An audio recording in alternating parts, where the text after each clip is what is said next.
ನೋಡ್ರಿ ಸರ ಕಲ್ಗಟ್ಟಿಗೆ ಮುಳುಗೊಟ್ಟು ಕಲ್ಗಟ್ಟಿಗೆ ರೋಡಾಗ ಒಂದು ಅಡಿ ಹಿಮ ಬಿದ್ದಿರೋದು ಆನೆಕಲ್ಲು. ಈ ಥರ ಲೈಫಲ್ಲ ನೋಡಿಲ್ಲ ಮಳೆನ ಆ ಚಿಕ್ಕ ಹುಡುಗರಿಂದ ನೋಡ್ರಿ ಇಲ್ಲಿ ಎಷ್ಟು ಬಿದ್ದೈತೆ ಆನೆಕಲ್ಲು ಅಂದರೆ ಬಸ್ಗಳೇ ಹೋಗ್ತಾಯ್ತಲ್ಲ ಕಾರ್ಗಳು ಹೋಗ್ತಾಯ್ತಲ್ಲ ಅಷ್ಟು ಆನೆಕಲ್ಲು ಬಿದ್ದೈತೆ. ಏನು ಹುಷಿ ಐತೈತೇನ್ರಿ, ಒಂದು ಅಡಿ ಮೇಲೆ ಬಿದ್ದೈತೆ ಆನೆಕಲ್ಲು. ಇವೆಲ್ಲ ಬಸ್ ಗ್ಲಾಸ್ ಮೇಲೆ ಗ್ಲಾಸ್ ಹೊಡಿತಾವ, ಕಾರ್ ಗ್ಲಾಸ್ ಹೊಡಿಯಲ್ಲ, ಬಸ್ ಗ್ಲಾಸ್ ಹೊಡಿಯಲ್ಲ. ಫುಲ್ಲು ರೋಡ್ ತುಂಬ ನಿಂತ್ಬಿಟ್ಟಾವ ವೆಹಿಕಲ್ಗಳು. ಜಮ್ಮು ಕಾಶ್ಮೀರ ಇದೆ ಕಲ್ಗಟ್ಟಿಗೆ. ಜಮ್ಮು ಕಾಶ್ಮೀರ ಆಗಿದೆ ಇವಾಗ. ನಾವು ಚಿಕ್ಕ ವಯಸ್ಸಿನಲ್ಲಿ ನೋಡಿಲ್ಲ ಈ ಥರ ಮಳೆನ. ಬಾ ಈ ಥರ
ಇದು ನೋಡ್ವಾ, ಇಲ್ಲಿ ಯಾ ನಮೂನಿ ಪುಳ ಆಯ್ತು ನೋಡಿಲ್ವಾ,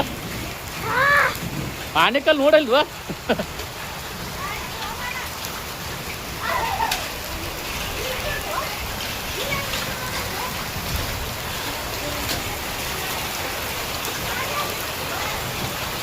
ಭಾರಿ ಜೋರ ಐತಪ್ಪ ಆನೆಕಲ್ ಮಳೆ.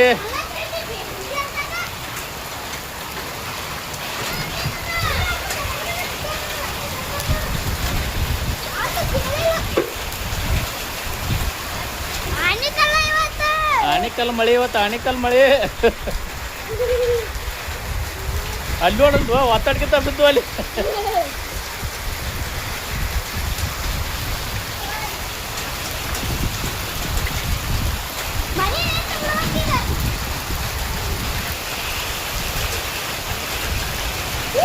ಆನೆಕಲ್ ಮಳೆ